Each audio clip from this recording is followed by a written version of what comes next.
Start कर.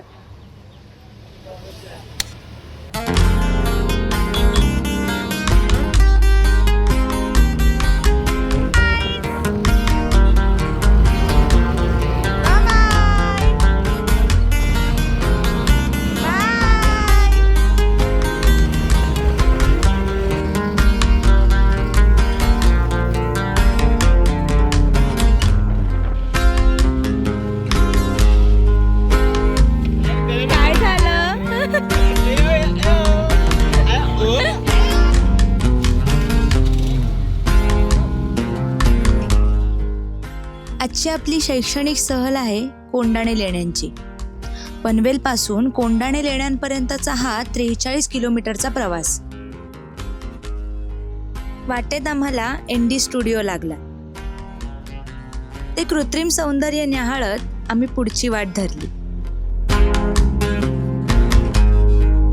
कर्जतमध्ये शिरताच पनवेल ते कर्जत जो नवीन रेल्वे मार्ग सुरू होणार आहे त्याचं बांधकाम दिसलं.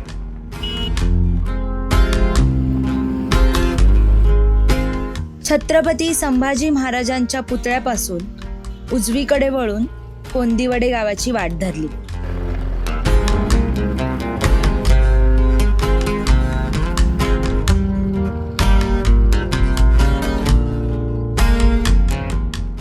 कोंडाणे लेण्यांना भेट देण्यापूर्वी महानाग साक्यमुनी विद्यासन येथे भेट देण्याचं ठरवलं.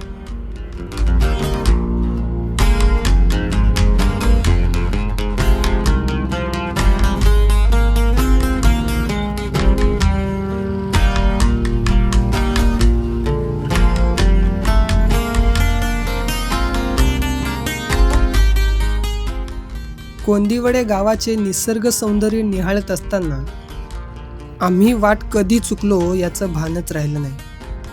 तिथल्या गावकऱ्यांना रस्ता विचारत विचारत आम्ही पुढे जात राहिलो.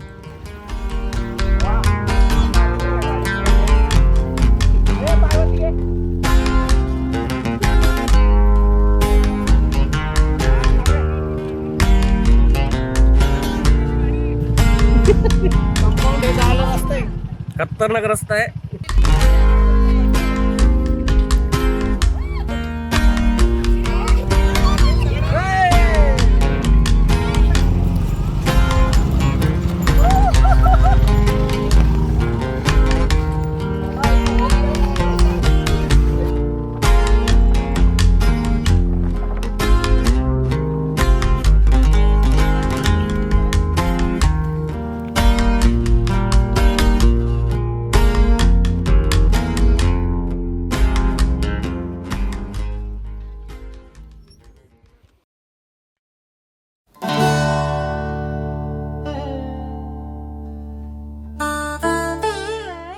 ज्येष्ठ भंते विमलकीर्ती गुणसरी यांच्या प्रयत्नातून आणि उपासकांच्या आर्थिक दानातून उभी राहिलेली भारतातील ही पहिली बौद्ध भिक्षू सेमिनरी.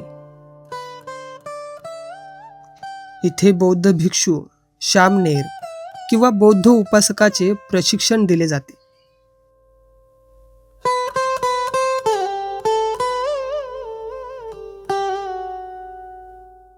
इथे असलेली ही 1,00,000 पुस्तकं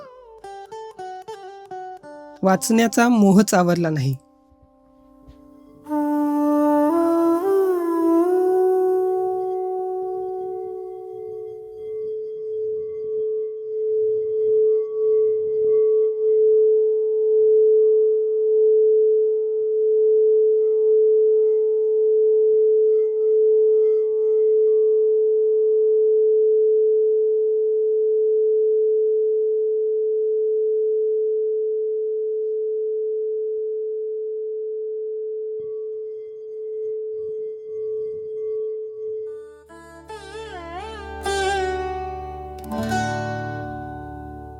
तिथल्या व्यवस्थापन टीम मधल्या मोहिते काकांनी आमच्या पोटभर जेवणाची सोय केली होती.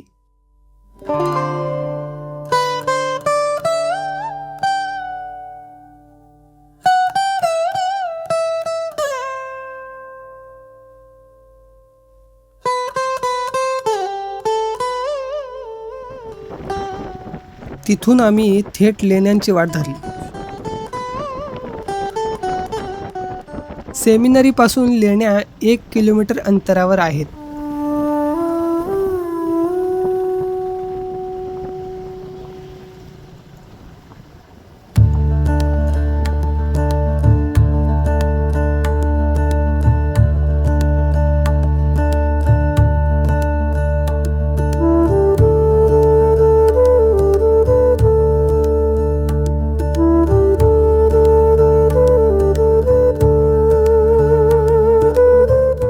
धुवून म्हणजे गोड आहेत का बघ. खूप गोड आहेत. हे बा, पहिले खाऊन तर बघ.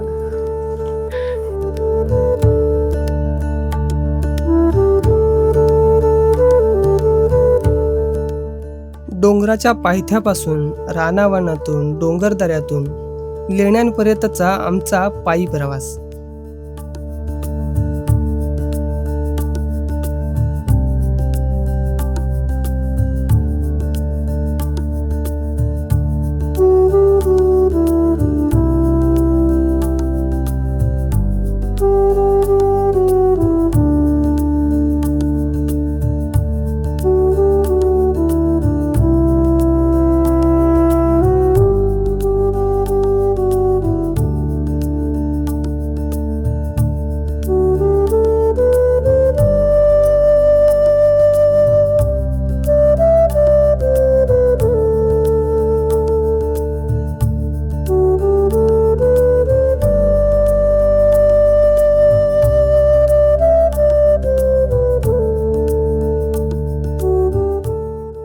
ह्या ज्या लेण्या आपण बघतोय ह्या 2000 वर्षापूर्वी म्हणजे सम्राट अशोकांच्या काळात बांधलेल्या आहेत. आणि ह्या ज्या लेण्या आहेत त्या मुंबईपासून हाकेच्या अंतरावर आहेत, म्हणजे जवळजवळ 30-40 किलोमीटर. कर्जत येथे कोंदिवटे या गावामध्ये ह्या लेण्या आहेत, कोंढाणा लेणी म्हणून. ह्या ज्या लेण्या आहेत त्या पूर्वीच्या काळात अनेक व्यापाऱ्यांनी केलेल्या धम्मदानातून उभारलेल्या आहेत.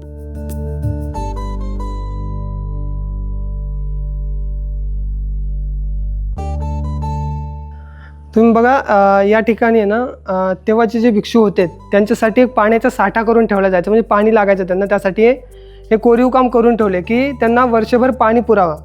त्यासाठी पाण्याच्या खूप मोठ्या टाक्या आहेत, म्हणजे पाणी आतमध्ये माती गेले त्याच्यामुळे ते थोडे हे झालेत. पण इथे पाणी साठून राहायचं त्यांना वर्षभरासाठी. नंतर तुम्ही बघू शकता हा सभा मंडप आहे. हा लेण्यांमधला अशी जागा आहे की इकडे सगळे भिक्षू लोक बसायचे आणि एकत्र मेडिटेशन करायचे.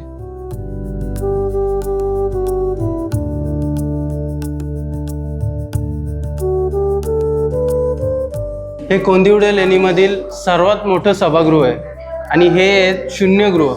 इथे बौद्ध भिक्षुक यांना ध्यान लावून बसतात आणि हे त्यांची निवासस्थाने होत.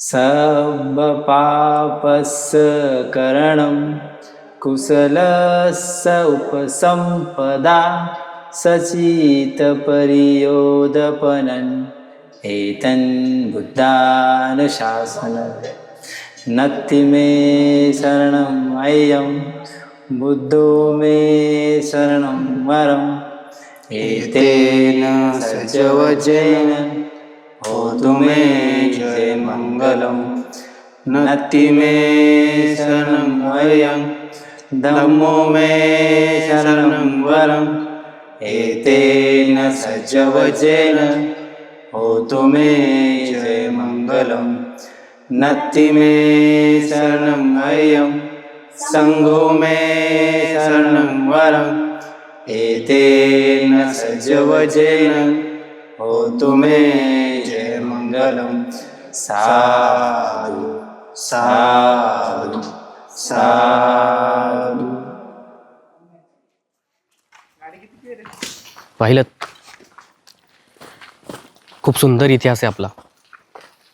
या लेण्या म्हणजे तथागत गौतम बुद्धांचा इतिहास, जो की हजारो वर्षांचा आपल्याला लाभला आहे. पण याची काळजी घेणं, याला स्वच्छ ठेवणं, लोकांपर्यंत पोहोचवणं हे आपलंच काम आहे. कारण की असा इतिहास जगात कुठेच नाही आहे जो आपल्या भारत देशामध्ये आणि खास करून आपल्या महाराष्ट्रात आहे.